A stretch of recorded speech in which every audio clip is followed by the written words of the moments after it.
За сайн байцгаана уу? Data Stories podcast-а тавтай морил. За ингээд энэ удаагийнхаа 5 дахь дугаараараа та бүхэнтэйгээ уянгаагаа уулзуулж бэж байна. За уянгаа маань Адлайд хотод амьдардаг University of ESE-г Master of Information Technology-гаар төгссөн бөгөөд одоогоор Relationship Australia ESE компанид data analyst-аар ажиллаж байна. За юуны төрөнд манай подкаст оролцож байгаа уянгаадаа баярлалаа. Өөрийгөө сонсогчдод товчхон танилцуулбал. За баярлалаа. Тэгээд Донодо болон MPA-ийнхаа хамт олонд өнөөдрийнхөө подкастт уурж оролцуулж байгаад маш их баярлалаа. За намайг Уянгаа гэдэг Австралийн Адлайд хотод нөхөр 2 хүүхдийнхээ хамтаар амьдардаг. University of South Australia-г Master of Information Technology мэргэжлэр төгсөөд одоо Relationships Australia байгууллагт data analyst-аар ажиллаад 5 дахь сартаа орж байна. За анх уянгаатайгаа яг PwC дээр Adelaide-ийн одоо нэг офис дээр internship одоо нэг vacation-ээр graduate program гэж зориулаад оюутнуудад зориулсан нэг ивент хийдэг штеп. За тэр ивент дээр яг нөгөө нэг panelist-ээр оролцож байхдаа уянгаатай танилцж ирсэн санагдчихээн. Тэр үед яг нөгөө төгсөг төхөөд ер нь төгсөөд яах вэ гэд ер нь одоо opportunity судлаа явж байгаа гэсэн. Тэгэхээр тэр орой ирсэн айгүй олон гадны оюутнууд дотор байсан ганц Монгол оюутан шүү дээ тий. Тэгэхээр эндээс хоёулаа ер нь яг Австралид мастерт ерөнхийдөө суралцахад яг ямар байсан бэ? Тэр туршлагаас хуваалцах. За Австралид бол мастерт сурахдаа яг бакалаврт сурсан мэргэжилтэйг ижлэгэн мэргэжлэр сурсан. Бакалаврт Монголд бол шүтээсийн гитэмсийг мэдээллийн системийн менежмент гэдэг мэргэжлэр төгссөн. Тэгэхээр яг магистра ижлэгэн одоо мэргэжлэр үргэлжлүүлээ сурсан учраас надад бүр амар тийм хүнд мэдгүй чадахгүй тийм хичээлүүд харьцангуй бага байсан. Ерөнхийдөө бол ихэнх орж исэн хичээлүүдээ мэддэг. За нэг 2 3 хичээлүүд шинээс учраас болохоос биш. Бусд нь бол бүгдээрээ яг урд нь ажиллаж исэн ажил тэгээд сурж исэн хичээлүүдтэй маань холбогдож исэн учраас харьцангуй ер нь бол бодсноос бол дажгүй байсан. Гэхдээ мэдээж шинэ орчин, шинэ одоо суралцах, тэг сургууль гэд аваад үзэхээр мэдээж бэрхшээлүүд бол гарч исэн. За ер нь яг сурч эхлснийхаа дараа миний яг анзаарсан зүйл бол би ерөөсөө нэг academic writing гэдэг зүйлийг одоо маш сайн бичиж сураагүй юм байна гэдгээ ер нь анзаарч исэн баггүй. Тэгэл за яг ингээл хичээл эхлээл оронгууд багш нар 2000 хүүхдэд 3000 хүүхдэд literature review бичээд иргээл ингээл явуулдаг. Тэгэл тэгэнгүүт за яг яаж бичих вүлээ? Би ч одоо яг яаж анализ хийх вэ те? Референсээ яаж бичих вэ? За ямар форматаар яах вэ гэдэг энэ нь болохоор яг миний хувьд бол маш хэцүү санагдчихсан. Тэгээд тухайн үед бол за ер нь би энэ writing, academic writing гэдэг зүйл дээр одоо маш сайн фокуслаад ажиллах хэрэгтэй юм байна. За ер нь энэ референс гэдэг зүйл чинь ер нь маш их юм учиртай байт юм байна. Монголд бол зүгээр нэг ашигласан баг интернетийн сорсуудыг жагсаагаад биччихдэг байсан шүү дээ тий. Гэтэл яг энэ чинь бүр ингээд API стандартын дагуу бичнэ гэл ингээл яг референсүүд яг цагаан толгойн дараалтаар байх хэрэгтэй гэл ингээл маш нарийн шаардлагатай тий. Бас тэгээд яг үндсэн одоо бичвэрийнхаа их бие дунд нь одоо ишлэл татсан тэр өгүүлбэр болгонуудынхаа хойно зохиолж байгаа нэрийг онтой ингээ оруулж өгдөг. Гэх мэтчлэн ер нь бол энэ academic writing бичих бол миний хувьд бол маш хэцүү санагдчихсан. За дараагийн хэцүү санагдчихсан зүйл гэх юм бол манай нэг маш мундаг профессор байдаг. Тэр профессор багш маань 3 хичээлийг бол зааж исэн. Тэгээд энэ нэг заал нь ингээл 100 гаруй оюутнууд цуглуулад суудсан. Дунд нь ингээл асуултууд асуудаг. За тэр асуултанд хамгийн хурдан оновчтой хариулт өгсөн тэр оюутнууд оноо аваад явдаг гэсэн. Аваад явдаг гэсэн. Дүн аваа явдаг. За тэгэхээр миний хувьд бол тэр олон оюутнуудаас өрсөөд гэс хариултыг бодоод дээрэс нь ингээд англи хэл дээр ингээд олон хүмүүсийн өмнө хариулна гэдэг бол надад бас аюу хэцүү санагдчихсан тийм. Тийм болохоор яг эхний хідэн лекцүүд дээр ерөөсөө оноо авч чаддаг байхгүй юу. Эхний нэг одоо 4-5 лекцүүд дээр зүгээр ингээл урсаал өнгөрцөн. За ингээл хариултаа бодчихтал ингээл хүмүүс хариулал оноогоо гэс аваад Тэгэл дараагийн лекцүүдээс эхлээд за би ер нь бэлтгэлтэй орох хэрэгтэй юм байна. За энэ 7 хоногийн одоо яг лекцийн сэдэв маань юу илээ? Би одоо юу уншиж орох вэ гэд яг тухайн хичээлээ уншаад ирж бол асууж магадгүй гэсэн асуултуудаа бэлдээд ингээ орсон чинь харьцангуй ингээ оноо аваад ирсэн баггүй юу. Тэгэхээр энэ бас айгүй их хэцүү бэрхшээлтэй санагдчихсан анх одоо сурч эхэлж байхад.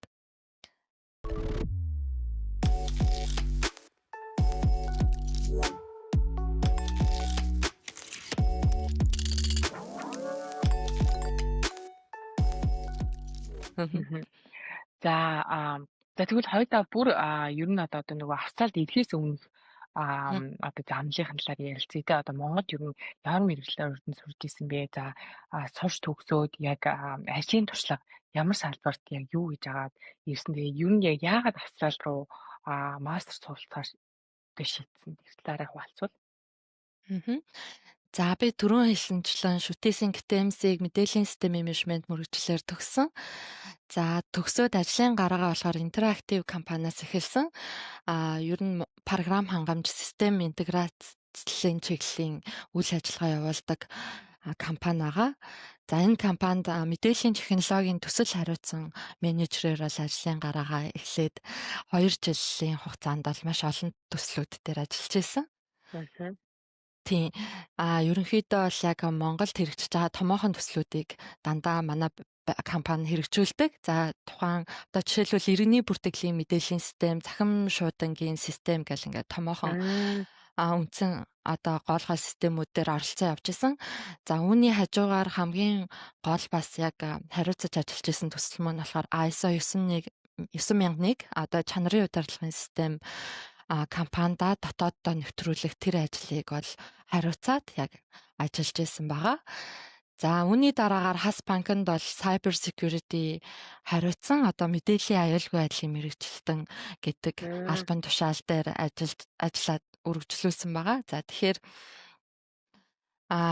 бас яг мэдээллийн аюулгүй байдал чиглэсэн маш олон төрлийн төслүүд дээр ажилласан.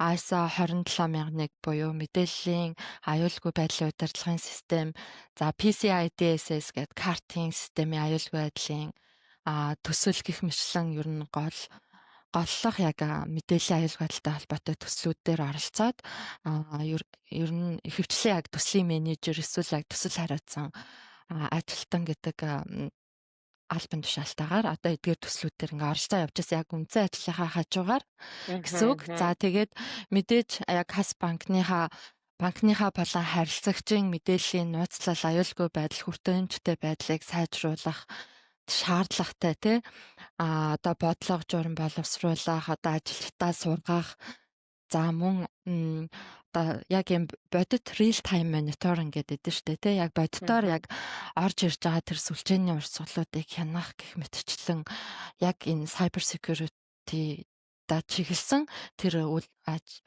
ажиллагаа ажлуудыг бас хийж явж ирсэн байгаа.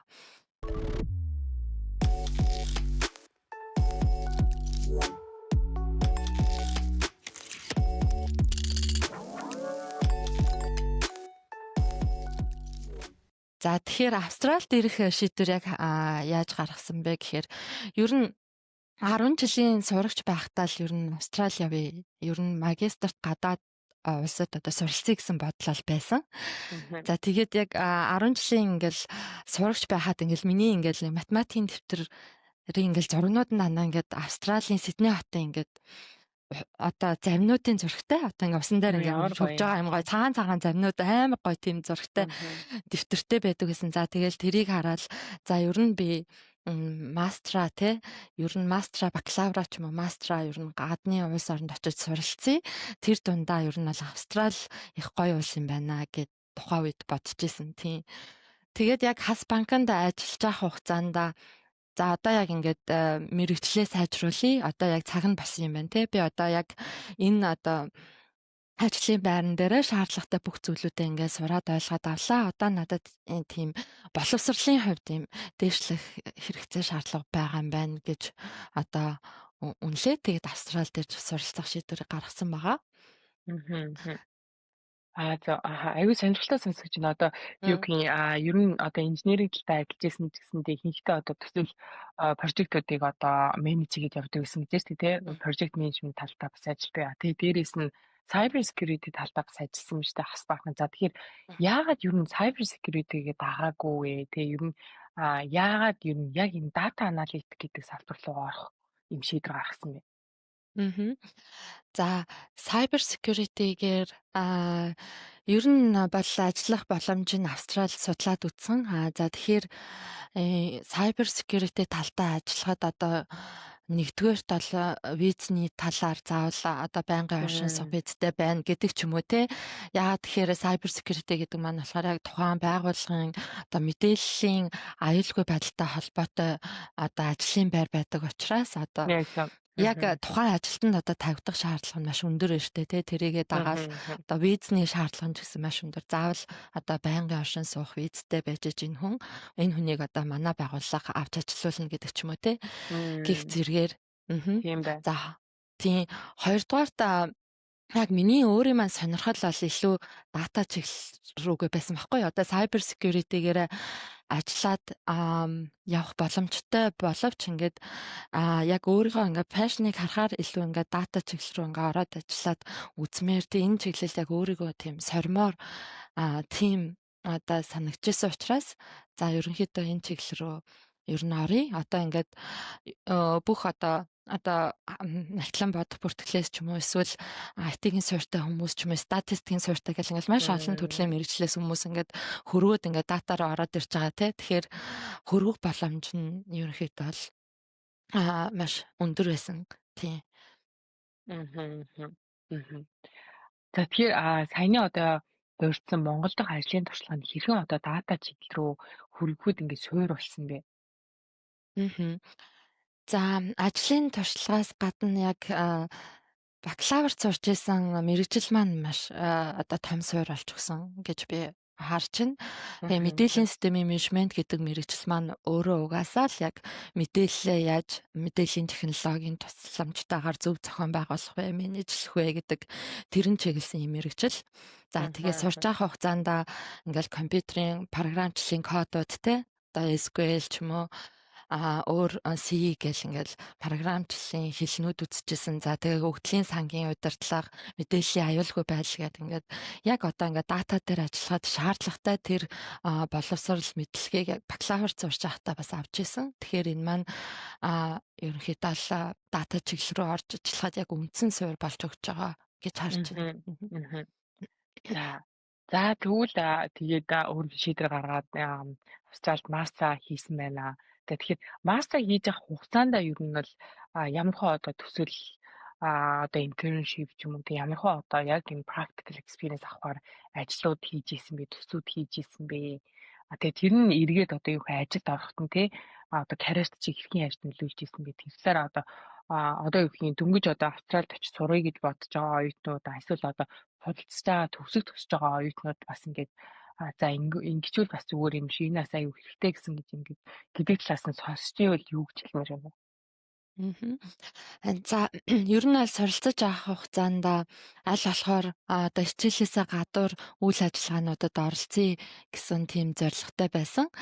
За тэгэхээр яг хичээлүүдээс гадна яг юуны ментороор ажилласан. Одоо сургуулийнхаа юуны ментороор ажиллаад за энэ маань яадаг вэ гэхээр шинээр ирж байгаа оюутнуудаа одоо тэднэрийгээ чиглүүлж өгтэй. Одоо хичээл сонголтын дээр нь туслана, байраа олоход нь одоо за ажлаа яаж олох юм те цагийн ажлаа яаж олох юм.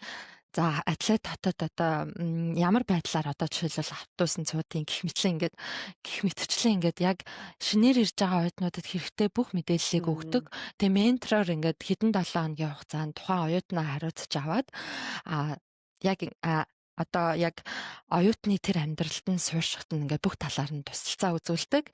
Ийм одоо юуны ментор гэдэг энэ ажлын сайн дур ажлыг бол хийжсэн. За үүнээс гадна City of Prospect гэдэг байгууллагт бол сайн дурын ажилтнаар ажиллаж исэн. За ерөнхийдөө бол яг мэдээллийн технологитой холбоотой төхөөрөмжүүдийг хэрхэн ашиглах вэ гэдэг тэр заавар зөвлөгөөг олон нийтэд те өгдөг тийм ажлыг бол давхар хийжсэн.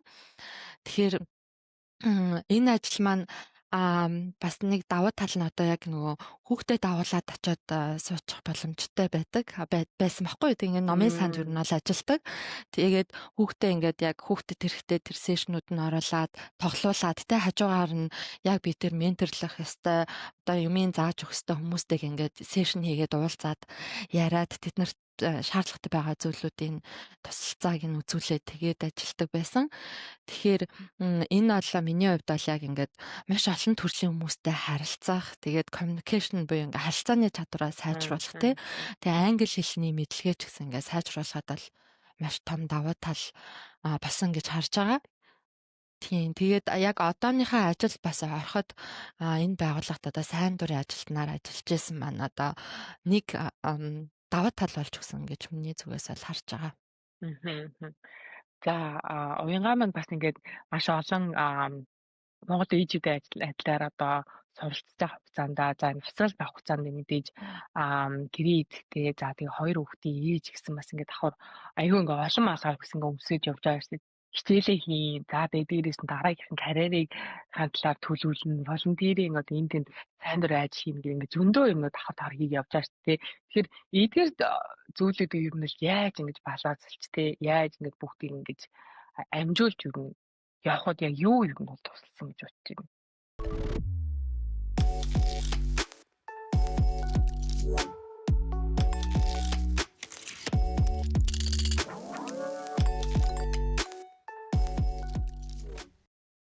За, амжуулж авахад мэдээж цаг төлөвлөлт бол маш чухал гэж харж байгаа. Тийм. Одоо яг манай одоо Адлайд хотын хувьд гэх юм бол би яг тухайн үед бол оюутны визтэй байсан. Тийм болохоор хүүхдээ ингээд шууд цэцэрлэгт өгч чадахгүй те. Энэ бол угаасаа манай монголчууд Австралид амьдарч байгаа монголчуудын хувьд гарч ирдэг асуудлуудын нэг нь штэ те. Одоо ингээд хүүхдээ цэцэрлэгт өгөхээр тийм төлбөрийн хувьд бол маш өндөр. Тэгээд Адлайдад бол нөгөө Сиднейд бол яхаа ингээл хүүхдүүдээ хүмүүс ингээл өвөө эмээнэр ингээл бусад хүмүүст бас харуулах боломж байдаг шүү дээ тий. Адлайдад бол тийм боломж юу нь бол харьцангуй маш бага. Тийм учраас би аль болохоор ингээд хүүхдтэйгээ хамтдаа суралцах боломжуудыг юу нь хайдаг байсан. Тэгээ заримдаа хүүхдэд дагуулад хичээлийнхаа лекцэн энэ төр явцдаг байсан тий. Одоо хичээлийнхаа даалгаврын одоо давталтанд найзуудтайгаа нийлээд ингээд төсөл дээр одоо эсвэл assignment дээр би даалтан дээр ажиллаж байгаа энэ төр тохиолдолд дандаа хүүхдэд дагуулаа явцдаг байсан. За тэгээд ерөнхийдөө бол дандаа би даалгавруудаа оройн цагаар буюу одоо нөхрөө ирэнгүүт ингээд солигдоод хийдэг байсан. Тийм.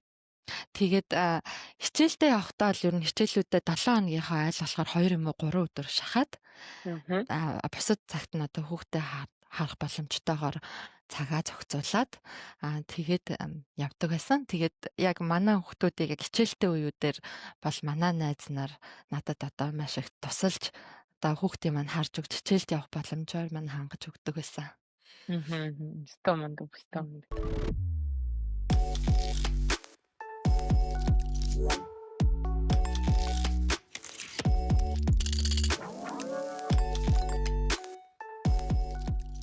За Австралид тэгээд сургуулаа төгсөөд мэдээж одоо бид нар сургуулаа төгссөний дараа дараагийн том зорилго одоо дараагийн том даваа ажилд орох гэдэг чинь тэгэхээр тэр ажилд орох процесс ерөнхийдөө хизээ битэж эхэлсэн бэ?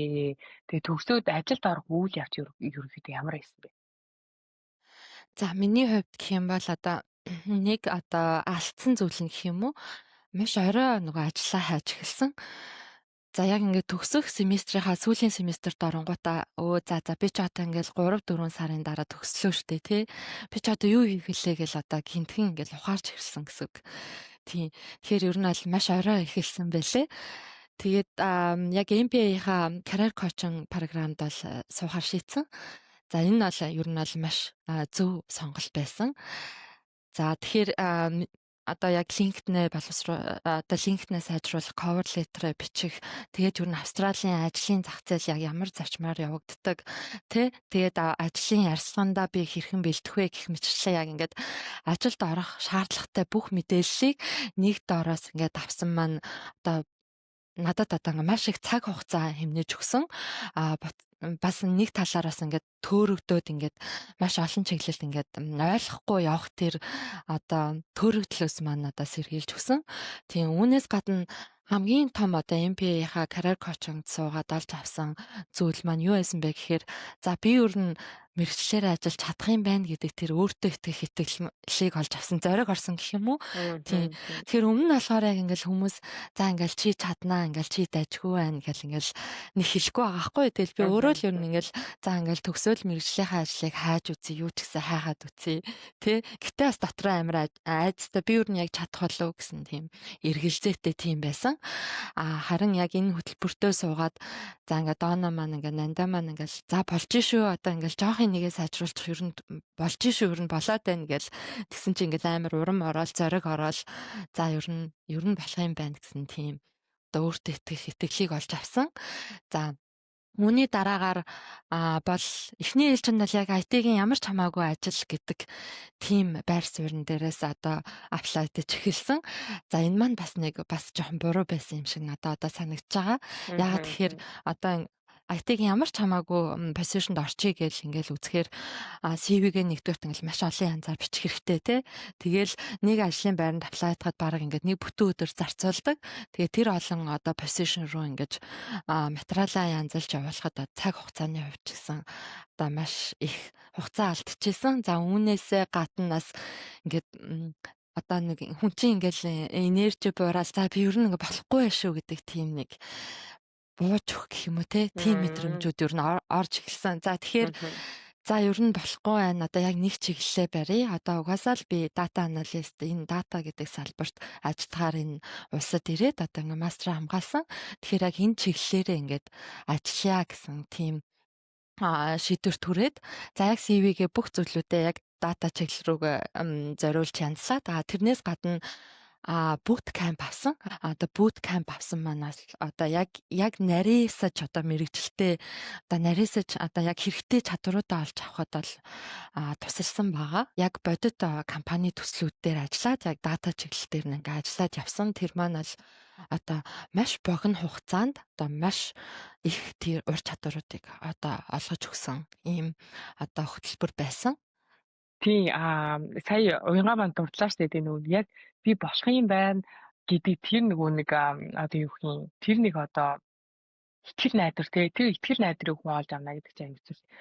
Ер нь бол маш их одоо ажлын туршлагатай ур чадвартай юм бэл ерөөсөө би нэг болно бүтэн байна гэдэг тэр нөгөө итгэл найдар орохгүй байсараад аюул хурдан ингээд бууж өгцөн ч юм уу тий ингээд орхисон хүмүүс байгаад таарч. Тэгэхээр ерөөсөө л одоо энэ одоо манай Mongolian Professionals Australia MPA одоо хамт олонний маань хийх гэж байгаа зүйлийн одоо ерөөсөө л бидний гол хүсэл зорилго маань юу вэ гэхээр яг л одоо унгаатай адилхан тий ингээд сургуулаа төгсөө за ер нь ажилд орё мэргэжлийн ажлыг хий за тэгээд цаашдаа дата ур чадвартай болъё гэж байгаа бүх монголчуудаа тий гадны одоо улсад ажилд орё мэргэжлэрээ зүтгэе гэсэн монголчуудын яг ийм ихтгэл найдар өгөх яагаад тэгэхээр маш олон хүмүүс болж байгаа бүтэж байгаа тий одоо ингээд эхнээс нь ихлээр болж байгаа бүтэж байгаа ингээд ийм сайхан стори түүхүүдэд та бүхэнтэйгээ ийм подкастаараа дамжуулаад хуваалцж чинь за тэг дээрээс нь пэйжээрээ дамжуулаад ажилд орсон хүмүүсээс одоо сэтгэлээр хуваалцж чинь за тэг бид нар бас өөрсдөө бас ингээд яг 100% те бодит ингээд жишээнүүд байж тэгээ бүгдөө л ер нь бол энэ дата аналитик гэдэг салбар чинь угаасаа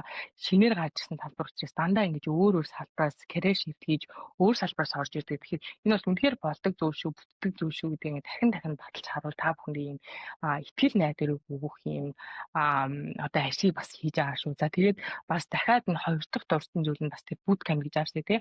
Бас энэ дээрээс энэ жил одоо бидний хамгийн одоо гол хийж байгаа ажил маань одоо энэ boot camp бас юм 8-7 хоногийн boot camp хөтөлбөрөөр бас ажиллаж байна. За энэ маань хамгийн гол нь юу гэхээр өөртөө хийлээр хүргэн за тэгээд дээрээс нь хоёр одоо capstone project яг л одоо ийм бодит юм бас ингээд төсөлтөө болоод өөрийн гэсэн хуудсан дээрээ одоо төсөөл project ингээд бий болгоод явуулахад иймэрхүү байдлаар одоо тэр гарц гаргалгааг монголчуудаа нээж өгөхтэй одоо их үний тест мод юм техникэл юм гэдэг англиар нэг сонсоод нэг өөр монголоор яг тий өөр утгаар өөрийн үгээр ингэж монгол хэлээрээ тайлбарлаа за тэрийг тэгээд нэг ойлгож авна гэдэг чинь бас нэг ондоо байгаа шүү дээ. Тэр нэг иймэрхүү байдлаар ингээд одоо юу хний яг л өөр миний одоо явсан замаар явж байгаа хүмүүстэй тий надтай адилхан одоо бид нартай адилхан энэ Австралид ингээд гадны орнд ингээд суралцаад тэгээ сурсан мэдсэн мэрэгчлэрээ ингээд ажиллая гэж байгаа монголчуудаа ингээд цаавж агаараа ингээд цэл зүрхээ гаргаад ингээд ажил явуулдахдаа маш их баяртай байдгаа. Тэгээд надтаас ингээ хамтарч ажиллаж байгаа гурван сайхан коучтой бас үүгээр дамжуулаад талархлаа гэж хэлье. За тэгээд Уянгагийн маань ажил хайж явах явц те job hunting хийж явах явцад олон улсын оюутны одоо international student status чи айгаа арай ундаа байгаа шүү дээ. Бидний хувьд одоо юу гэх юм нэгдүгээр тав визаны асуудал байна. Хоёрдугаар хэлний бас ингээ барьаар байна те. Тэгээд өөр одоо эдгээрээс өөр ямар одоо тийм сайт бэрхшээлтэй ер нь тулгарч ийсэн бэ? Яаж одоо тэрийг даатгуулсан бэ?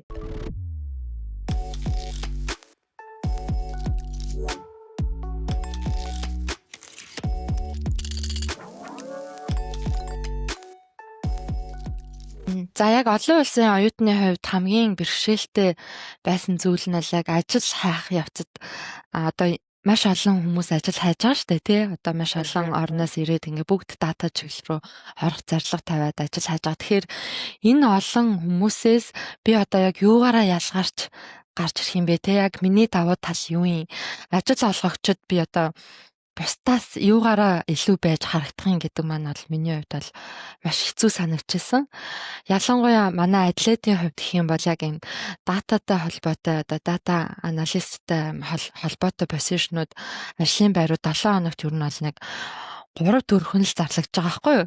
Тэнгүү Сиднейтэй харьцуулахад Сиднейд одоо жишээлбэл өдөрт 20 ороо ингээд зарлагдж хахад манай атлетад бол маш бага. Тэгэхээр ийм одоо цөөхөн ажлын байр зарлагдж хахад энэ олон одоо өрсөлдөж байгаа эзлэхэн түвшинд байгаа энэ оюутнуудаас би юугаараа ялгарч одоо сонгогдож одоо энэ хүний нөөцийн ажилтнуудад харагдах вэ гэдэг нь бол миний хувьд бол маш том одоо чаленж буюу одоо асуудал байсан.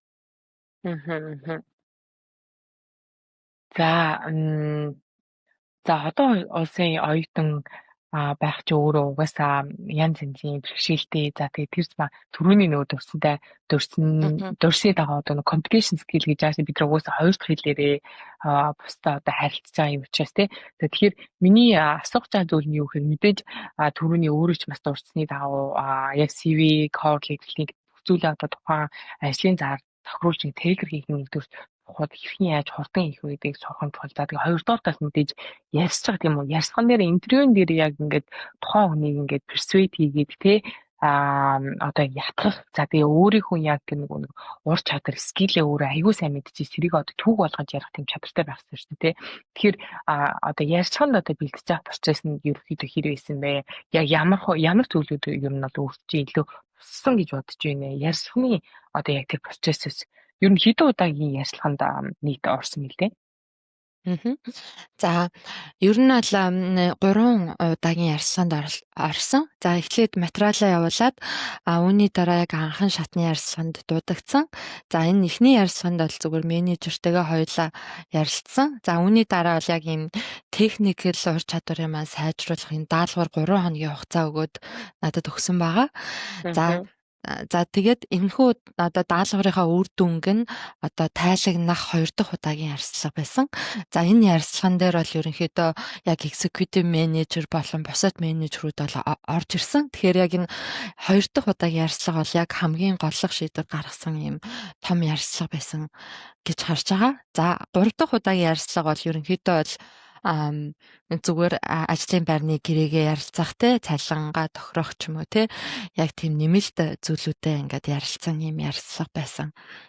За тэгэхээр ярилцлагын үед надад хамгийн их туссан зүйл юу байсан бэ гэхээр портфолио байсан. Портфолио. За яг анх ажлын байранд аплайж байхдаа бол портфолиогоо үсгээд бас тэрийг давхар явуулаад өгсөн. Тэгэхээр манай executive manager буюу тэр хамгийн одоо том менежер маань бол яг миний портфолио руу ороод үзсэн байсан. Тэгэхээр за тэгээд надаас бол яг ярилцлагын үеэр бол асуусан л та би ер нь яг юм мэдээлэл одоо Вашингтоны хаусны үнийн судалгааны талаар тийм дата болоод тэрнгээрээ ингээд дашборд гаргаад тавьсан байсан байхгүй юу портфолио дээр.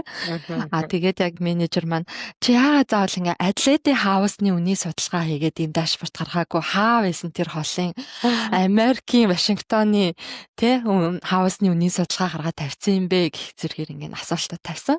Тэгээд ерөнхийдөө асуултуудын ихэнх нь миний портфолиотой холбоотой байсан учраас энэ бол надад бол харьцангуй маш том давуу тал болсон. Одоо тэд нарыг одоо ятгахад ингээд бэлэн өөрөө ингээ ажиллаа цаг хугацаа зарцуулаад юу хийснэ ингээ мэдчихсэн учраас надад хариултуудыг өгөх тэд нарыг одоо ингээ тэр хүмүүсийг одоо ингээ ятгахад одоо маш зүгээр байсан гэх юм уу? Одоо маш том тус юм болсон.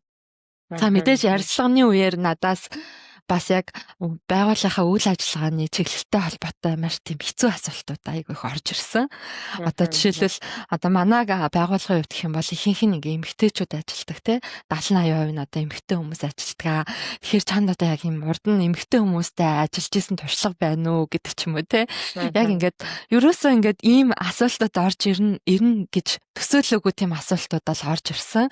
За тэдгээр нь бол маш тийм гинтийн бөгөөд хэцүү санагдсан. Гэхдээ яг өөрийнхөө хэмжээнд одоо чадлынхаа хэмжээнд хариултуудыг бол өгөө явсан байгаа. Тийм. Тэгээд яг өмнө нь хэлсэнчлэн яг City of Prospect-д ажиллаж исэн тэр туршлага маань яг холбоод ярихад бол хариулт өгөхөд бол маш тусалсан гэж хэлж болно.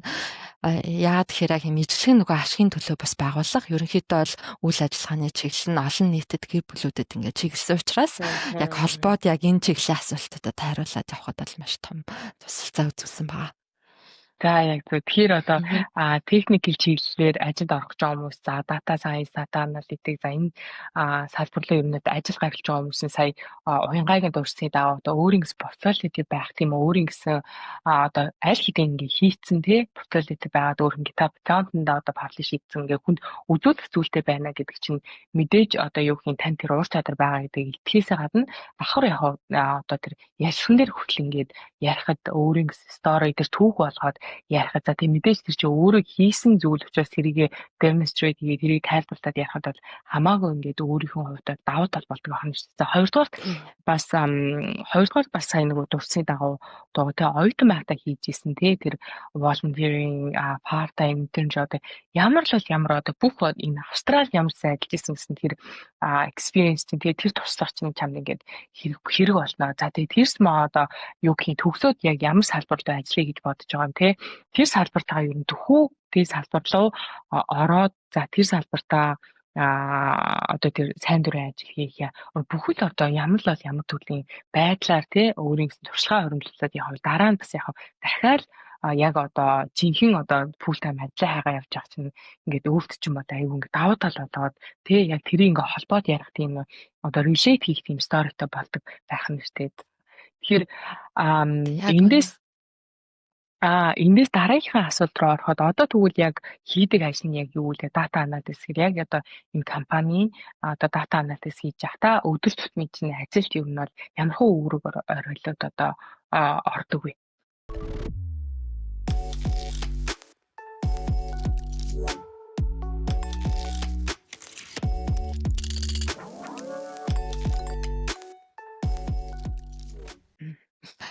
За яг өөрийнхөө ажил үрээ танилцуулахаас өмнө байгууллагын талаар товчхон танилцуулах хэрэгтэй боллоо. Тийм тэгэхээр Relationships Australia байгуул маань болохоор Австралийн бүх мужуудад салбартай. За яг South Australia буюу Өмнөд Австралийн муж маань бол нийтдээ 400 ажилтнтай 9 салбартай үйл ажиллагаа явуулдаг юм байгууллага байгаа. За үйл ажиллагааны яг чиглэл маань болохоор яг олон нийт гэр бүлүүдэд чиглэсэн одоо үйлчлэгээнүүдийг үзүүлдэг. Одоо жишээлбэл яг сэтгцийн эрүүл мэндэд чиглэсэн үйл ажиллагаанууд явуулж байна. За жишээ дурдах юм бол одоо нөгөө цахим мориотой тоглоомоос болоод тохирсон хүн болон тэдгээрийн ар гэрийнхэн зориулсан үйлчлэгээнүүд байж гэх мэтчлэн яг нийгэм чиглэсэн юм үйл ажиллагаануудыг явуулдаг. Тэгтээ яг эцсийн зорилго нь бол яг хүүхдэд чиглэсэн.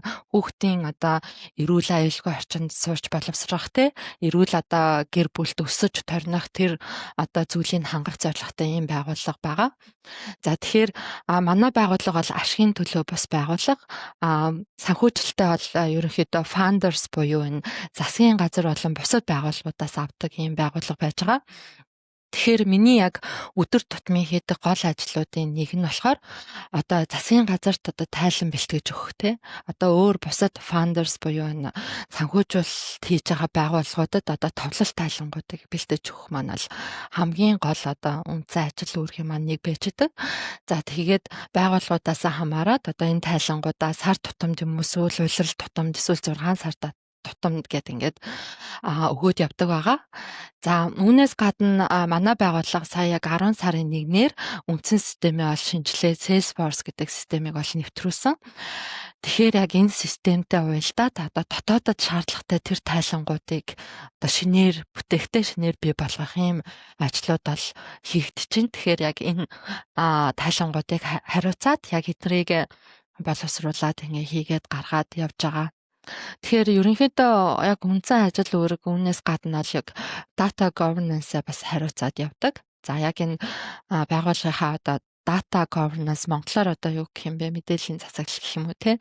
За яг энтэй холбоотой за ямар дата руу ямар ажилтнууд одоо хандхын те тэд нар одоо user access matrix-ийг боловсруулад за ингээд тэрэнд таарсан ингээд нууцлал мэдээллийн нууцлал одоо хүртээмжтэй байдал гэх зэрэг одоо яг тэр дататай холбоотой зохицуултуудыг ол хийгээ явдаг юм ажлыг бол хийж байгаа. За мөн 3 дахь байгууллагуудтай хамтарч ажилладаг. Одоо яг дата чиглэлтэй. Тэгэхээр тэр байгууллагуудтайгаа харьцах тэд нартай одоо хамтарч ажиллах тэр асуудлуудыг бас хариуцаад ажиллаад явж байгаа.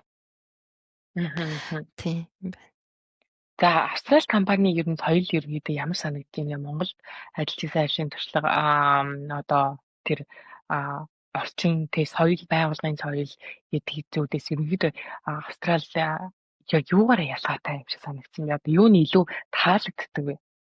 За яг миний хувьд бол одоо яг ингээл эхний байгууллагатаа ороод ингээл дөнгөж ингээл хэдэн сар ажиллаж явж байгаа штэ тий. Гэтэ яг өөрийнхөө яг харсан зүгээс тайлбарлахад бол нэгдүгürt надад ингээд ажлын цагийн үед маш уян хатан санагдчихж байгаа. За жишээлбэл одоо ажилтнууд нь өглөө ингээл 8-д эхлээл 4-т дуусч болно. Эсвэл 9-д ажиллаа эхлээл 5-д дуусгасан ч болж байна те. Тэгээ 7 хоногийн ерөнхийдөө 2 өдөр нь бол гэрээсээ ажилдаг. Тийм тэгэхээр одоо яаралтай хурал уулзалттай одоо заавал офис дээр очих шаардлага байхгүй бол тухайн хүн бол гэрээсээ ажиллах бүрэн боломжтой. За тэрнээс гадна бас ингээд миний анзаарснаар ингээд жил тутам ээлжийн амралт гэдэг хоногуд байдаг те. Үүн дээрээ нэмэгдээд бас өөртөө зарцуулах өдрүүд байдаг нь надад одоо маш гоё санагдсан. Одоо өөртөө болон өөрийнхөө гэр бүлийн гишүүдэд те одоо тусалцаа шаардлагатай байгаа тэр хүмүүстэй ингээд зориулагдсан тодорхой хэмжээний юм цалинтай чөлөө ингээд байж идэг нь цалинтай юм өдрүүд бүр ингээд хуваарлагдаад ингээд байж идэг нь надад маш гоё санагдсан. Тийм нөгөө carrier leave гэж яддаг шүү дээ. Одоо хүүхдийн хэрэг өгсөн бод хүүхдээ хараад гэртээ байж байхдаа бас цалинтай одоо чөлөөг аваад байж идэг. Тэрэн дээр бүр хэдэн хоног лээ 15-20 хоног байж идэг харин тийм. Тэр нь маш гой санагдсан. Гэхдээ ер нь бол миний хувьд бол маш олон жилийн өмнө Монголд ажиллаж исэн. Одоо мэдээж өөрчлөгдөд арай уян хатан болж байгаах тийм Монголд манай одоо ажлын байрнууд маань ажил олгогчид маань энэ тал дээр анхаарч байгаах гэж би бодож байна. Тийм. Тэгээд үүнээс гадна бас нэг давуу тал байсан зүйл нь бол одоо маш олон орны хүмүүстэй ажиллах боломж байна. Тийм. Тэгэхээр ер нь Австрали бол миний харж байгаагаар бол энэ бол одоо яг юм нэг дэлхийн зах зээл гэх юм уу те одоо маш олон орны хүмүүс ингээд хамтраад ажиллаад суралцаад хөгжөөд өрсөлдөөд ингээд явж байгаа нь надад ингээд маш сонирхолтой гой санагдчихж байгаа. Одоо жишээлбэл манай байгууллага дээр гэх юм бол мэдээллийн технологийн одоо баг нь нийтдээ 20 хэдэн хүнээс бүрддэг. Тэгэхээр ер нь бол бараг л нэг хүн нэг орноос байгаа. Тийм нэг орноос нэг л хүн ажиллаж байгаа. Тэгэхээр одоо яг эдгээр хүмүүсээсээ тухайн орны соёл те заншил өөр юу байдیں۔ Те давуу тал юу байна бүгдийг суралцах боломжтой. Үүнээс гадна бас тэр хэрээр ингээд өрсөлдөөн те өөрийгөө ингээд сорих юм боломжтой байгаа нь надад маш таалагдчихж байгаа. Мгм. Тийм. Яг зөв, яг зөв. За, за тэгвэл одоо яг ажил дээр гараад яг дата аналитик хүний зүгээс харахад ажил дээр гараад одоо хамгийн хэрэг болсон ур чадвар юу байсан бэ? За нэг хоёр ур чадрыг дурдаарай гэж хүснээр энэ. За эхнийх нь болохоор hard skill буюу тий яг technical skill, хоёр дахь нь болохоор soft skill талтай яг ямар ур чадвар чамд аюу хэрэг болсон бэ дөнгөж ажилд орсон дараа. Тэгэхээр энийг одоо нөгөө бас ажилд орох гээд хайж байгаа тэгээ өөрийнхөө ур чадрыг хөгжүүлж байгаа. Эсвэл одоо оюутан залуучууд байгаа шүү дээ. Оюутан байхдаа яг энэ скил дээр энэ ур чадвар дээр илүү бас төвлөрүүл ажил дээр яг гараад тэгээ employability skill гэж байгаа шүү дээ. Яг тэрэн рүү яг аль нь илүү хүрэж байна вэ гэдгийг ингээ онцлоод хоёр скиллийг ур чадрыг дурдвал. За тий. За техникэл буюу эхлээд hard skills-ээс эхэлчихэ тий. Тэгэхээр яг миний ажлын хувьд бол нэгдүгürt надад табло систем дээр одоо мэдээлэл боловсруулах шаардлага бол гарч ирсэн. Тэгэхээр энэ системээ маш сайн мэдчих шаардлага гарч ирсэн. За хоёрдугаарт бол датагаа одоо маш олон системүүдээс татаж авч байгаа шүү дээ тий. Тэгэхэд SQL ер нь бол SQL гэж бас хүмүүс нэрлэдэг дээ шүү дээ тий. За SQL-ийн одоо мэдлэг одоо програм ядаж наад захын энгийн query бичих чадвартай байх нь одоо маш зөв санагдсан. Тэгэхээр энэ хоёр skill бол яг hard skill талаасаа одоо хамгийн их хэрэг болж байгаа. За soft skills талаасаа ярих юм бол мэдээж communication skills те маш гоё юм дашбордууд ингээд таблоудаар жишээлбэл гаргачаад тэрийг ингээд одоо шийдвэр гаргач нартаа ч юм уу эсвэл удирдах ажилтнуудаа зөв ойлгуулж чадахгүй бол тэр одоо дашбордыг хийхэд одоо зарцуулсан цаг хугацаа те одоо бүх зүйл чинь ингээд ерөнхийдөө ямар ч хэрэггүй болоод явчихж байгаа байхгүй те. Тэгэхээр мэдээлэлээ маш сайн ойлгож өөрөө айгуу сайн storytelling гэдэг шүү дээ те. Тэрийг ингээд удирдах ажилтнуудаа маш зөвөр ойлгуулна гэдэг бол одоо маш том чадвар communication skills ер нь шаарддаг ч гэсэн үг. Ялангуяа бидний хувьд бол хоёр дахь хэлээрээ ингээд ажиллаад явж байгаа хүмүүсийн хувьд бол энэ бол одоо маш чухал зүйл. За тэгээд soft skills дээр нэмээд бас нэг юм хэлмээр байна. За яг soft skills гэх юм уу эсвэл одоо яг нэг өөрийнхөө тий одоо энэ юу вэ гэхээр одоо юм нэг эрэг хандлага тий угаасаа ингээл ажил хайх ингээд яг ажилд орсны дараахын үеуд бол одоо миний харж байгаа айгүй юм тийм нөгөө стрессний ийм үеуд байгаа таахгүй юу одоо нэг стресстэй гэх юм уу тий ер нь аль ингээд тий сэтгэл зүйн хувьд ийм ерөнхийдөө ингээд жоохон савлгаатай юм үе таахгүй ер нь ямар ч хүнд тий ямар ч хүнд. Тэгэхээр маш сайн зөв хандлагатай байх хэрэгтэй. Тийм өөрөө ингээд би энийг чадна одоо ингээд ажилд орсныхаа дараа миний хийлч муу байна тий би одоо энэ маш олон жилийн одоо завсарлага аваад ажиллаж чинь эсвэл би ин Австралийн орчин надад шинэ байна. Эсвэл би ингээд шал өөр чиглэлд ингээд ажиллаж эхэлж чинь би өөрөөсөө юугаач мэдэхгүй байна гэдэг ч юм уу тий. Тэгж өөрийгөө бити тэгж бодоорой тий. Одоо зөв хандлагатай байгаараа яг эрэг зүйлүүд дээрээ төвлөрөөрэй тий. За одоо би ингээд сарын өмнө орсноосоо хойш ингээд сарын хугацаанд ийм их юм сурчлаа тий. Би ингээд маш хурдан хугацаанд маш их зүйлийг сурч чинь ингээд өсөж чинь хөгжиж чинь гэсэн тийм эрэг хандлагатай байх юм бол энэ нь эргээд ингээд хамтран ажиллаж байгаа хүмүүс менежертэй ч гэсэн тий зөвөр үнэлэгдэхэд бол одоо маш зөв байх юм байна гэдэг тийм бодлол төрж байгаа. Яг зөв маш гоё хариуллаа. Би ч гэсэн санаа нийлж байна. За hard skill тал дээр одоо юу тайлбар үзүүлэлээс тавьдаг одоо Power BI талын одоо visualization skill-үүд тий dashboard report бичих чадвартай байх хэрэгтэй. За хоёрдугаар SQL тий query бичих за тэгээд нөгөө relational data set гэдэг чи өөрөө яг яаж ямар хамааралтай яаж яг тэндээс өөрийнхөө хүссэн мэдээлэл яаж гаргаж авах юм бэ гэдэг энэ хоёр одоо technical skill. За мэдээж энэ technical skill-үүдүүд мэдээж сурах ёстой тий бүрийг ингээ яалчгүй цаг зарцуулаад тий одоо тэр bootcamp course хичээл сургалт тэдгээр зүйлүүдэд дамжуулаад тэгээд хамгийн гол нөгөө hands on experience бүр яг ийм project дээр яг ийм бодит зүйлээр хийж өөрийн болоход ингэж одоо энэ ур чадрыг эзэмших нэ. За нөгөө талдаа болохоор soft skill гэж за тэр нь communication буюу одоо storytelling skill гэх юм те яаж одоо хийсэн зүйлээ хинт хэрэгтэй яг ямар үүрэг шигтэй юм гэдгийг те тэр түүх болгож тэр стори болгож юм хүний сонирхлыг татчихаа. Гэтэ хит орчих хит богино биш яаж тэр ингэж гоёосын тааруулж их энийг бол ерөөсөө цэвэр туршлагаар л олж авдаг тий. Олон дахин хийжээж олон дахин Яг ингэж үнэ. хүнд өргөж өгчээж ингэ факс хийж фиш хийжээж бишээд ингэ тэр юм хийхтэй амар айдаг тэг хэцүү байдаг маш их нэг одоо бэлтгэл хийж орж ингэж тэрийг презент хийдэг чинь сүүлдээ ингэ галтаа ороод ирэхээр бүр ингэ хиймээр санагдаад өөрөө тэрэндээ ингэ дуртай болдог. Тэгэхээр тэр левел хүртэл тэр хүртэл бол маш их ингэ цаг угаасаа энэ чинь тусгаар олж авдаг зүйл учраас зүгээр keep doing тэг хийгээл агаараа тэгээл тоо тухайд энэ дээр сайжруулах. Хоёр дахь бас уянгагийн маань дурсан зүйл нь ихэр хувь хүний одоо хандлага гэж тэ юмыг харах хандлага. За тэгээ дээрээс нь өөрийнхөө одоо болохгүй зүйл дээрээс болж байгаа зүйлийгээ сайн хийлж өгөөрэй. За тэгээ дээрээс нь тэр болж байгаа сайжирж байгаа зүйлийг нь хилээд өгөх хүмүүстэй ойрхон байгаарай тий. Тийм хүмүүсээс одоо ер нь бол чи ямар 5 үнэтэй ойрхон байна. Тэр 5 үнийхээ ер нь бол дундч хийдэг үг бол аюу үнэн үг шиг надад санагддаг тий. Хин одоо чамд эргээр нөлөөлж ин тий чамд ингээд болж байгаа сайн байгаа зүйлийг нь чам сануулад хилээд болдог шүү чи чадсан шүү гэдэг inspiration motivation чамд өгч юм. Тийм хүмүүстэй илүү ойрхон байгаарай.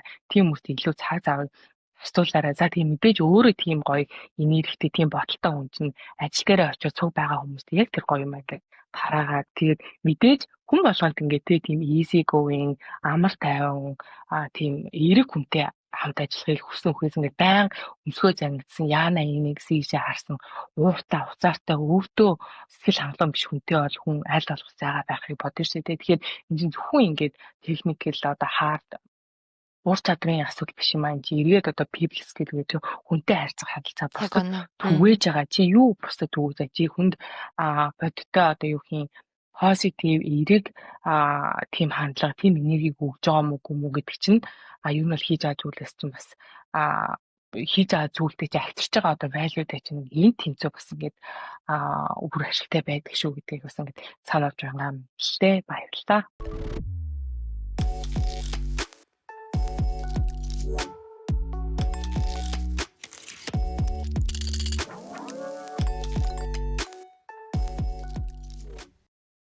За тэгвэл уянгаар нь хэрвээ 3 жилийн өмнөх өөртөө зөвлөгөө өгөх боломжтой байсан бол яг юу гэж хэлэх байсан бэ? Одоо оюутан болохоос өмнө гэсэн үг шүү тий. За яг 3 жилийн өмнөх өөртөө зөвлөгөө өгөхөр байсан бол за ер нь job hunt-ангаа бас жоохон эхлээрээ гэдэг зөвлөгөө өгөх байсан. Яагаад тэгэхээр яг хүн яг ажиллахад бэлэн болоход тэр ментали бэлэн болно гэдэг чинь бас аюул чухал санагдсан сэтгэл зүйн хувьд. За тэрнээс гадна одоо яг бусад бүх скиллсүүдээ ингээд сайжруулад яг ур чадварын хувьд бол бэлэн болно гэж бас байдаг тий.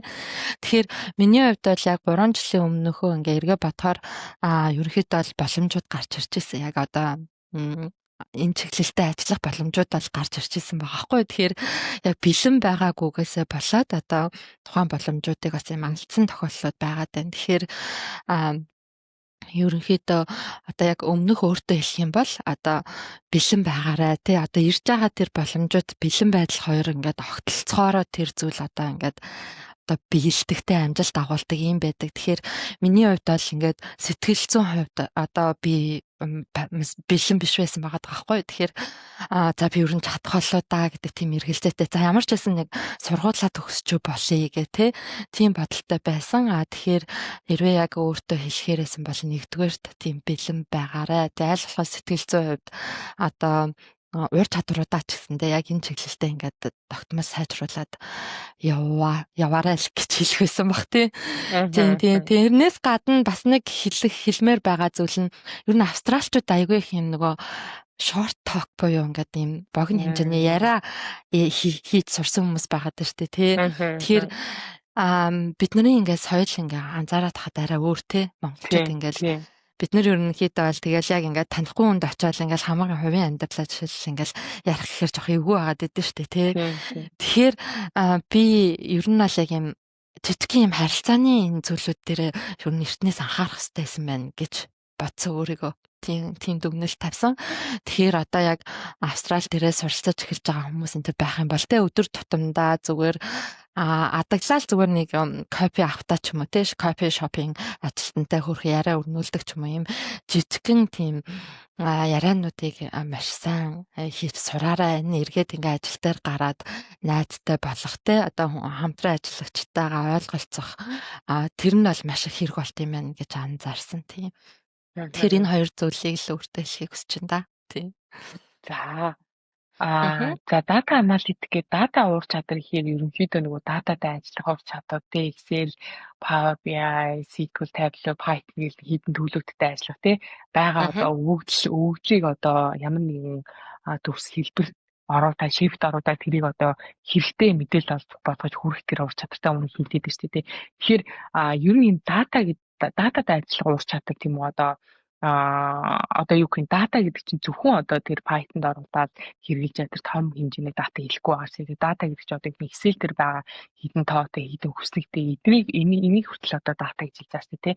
Тэгэхээр энэ дататай ажиллах энэ дата skill уур чадвар тий зөвхөн одоо юу гэх юм технологи салбарт ажиллаж байгаа хүмүүс хэрэгтэй юм эсвэл одоо бүх салбарт хэрэгтэй ажиллаж байгаа хүмүүс ерөнхийдөө ийм фундаментал анхны одоо анх чадны уур чадвар юм эзэмсэн байх шаардлагатай юм уу? Тэгээд ийм уур чадвартай хүмүүс ер нь ийм уур чадваргүй те дата скилгүй уур чадваргүй хүмүүстэй харьцуулахад ерөнхийдөө ямар одоо ялгаатай байх вэ? Өөрийг чинь бодлоо. За тэгэхээр ер нь бол зөвхөн дата та холбоотой ажлын байрнуудаас гадна одоо бусад бүх л байгууллага дээр байгаа ажлын байрнууд ч ер нь бол дататай ажиллаж штэ ер нь бол тий. За тэгэхээр одоо жишээл би яг өөрийнхөө байгууллагаар жишээ аваад үзэх нь одоо манай байгууллагын ажилтнууд одоо фронт энд байна уу эсвэл яг арын албанд ажиллаж байна уу хамаагүй тэр хүмүүст бол табло систем рүү ороод өөрийнхөө одоо датаг өөрийнхөө ингээд хүссэн фильтрээр ингээд татаж харах тийм боломж байдаг. Тэр нь эргээд өөрсдийнх нь ажлыг хөнгөвчлж яадаг шаардлагатай тайлан мэдээллүүдээ тухайн цаг хугацаанд ингээ яаралтай гаргаад ингээд харчих боломжтой байдаг. Тэгэхээр зэрэг одоо наад захын юм датагаа ингээд тийм төлөвлүүд нь бэлэн байгаа тэр төлөвлүүдийг ашиглаад ингээд боловсруулад харцдаг. Тэгээд өөрийнхөө ажлыг ингээд хөнгөвчдөг ажлын үйл явцандаа ингээд тодорхой хэмжээгээр ашиглацдаг байвал эргээд энэ нь таны ажлын одоо гүйцэтгэлийг сайжруулах ингээд ажлаа ингээд яг ажил үүргээ ингээд явуулахад нь мэдээж маш том тусалцаа үзүүлнэ Тэгэхээр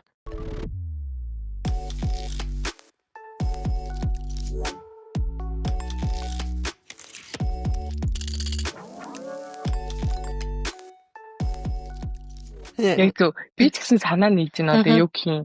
Эн чинь бол бас ингээд одоо бас нэг маш том одоо давуу тал болж байгаа байхгүй. Дата скилтэй одоо ядад одоо Excel дээр ямар ч асуудалгүй ажилтай ямар нэгэн dashboard visualization түүхтэй ажиллажтай. За янз бүрийн модель байлаа гэхэд энэний цаана яг ямар одоо холбогдолтой зөвлөдтэй Орсын энэнгүү дамжуулж яг юу хэлэх зан энэ гэдгийг ойлгосон байх юм бол яах юм бүр ингээд техникээ суугаад хийхгүй ч гэсэндээ тэрний одоо ер нь утга учирыг ойлгож байгаа хүн гэдэг чинь өөр одоо юу гэх юм тэр нэг асуудлыг шийдэж байгаа тохиолдолд тэр нь одоо эсвэл зөв асуултаа асуух тэр mindset харах үнцэг гэдэг нь шал ондоо болох учраас яалтч энэ бол ингээд нэг юм одоо next level дээр дараагийн түвшинд тэр хүн өөрийгөө одоо ур чадраа гаргаж ирж байгаа бас нэг онцлог юм болов уу гэж бодож байна.